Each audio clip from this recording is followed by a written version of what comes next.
ছেড়া দ্বীপটা একটা আসলে আপনি জানেন যে জীবন্ত প্রবাল এবং জীববৈচিত্র্য সম্পন্ন একটি এরিয়া এবং টোটাল সেন্ট মার্টিনটাই হচ্ছে আমাদের ইসি অন্তর্ভুক্ত এলাকা।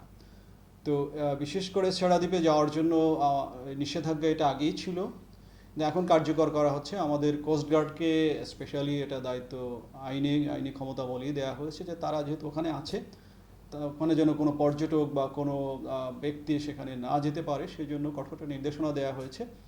এটা হলে যেটা হবে যে আমাদের যে প্রবাল এবং এর সাথে যে প্রাসঙ্গিক জীববৈচিত্র্যগুলো আছে সেগুলোর একটা বসবাসের সুযোগ পাবে এবং যে ঐতিহ্য সেন্ট মার্টিনের যে প্রবাল দ্বীপ সেটা যে একটা ক্ষয় সহিষ্ণু অবস্থায় আছে সেটা হয়তো আবার পুনরুদ্ধার করা সম্ভব হবে।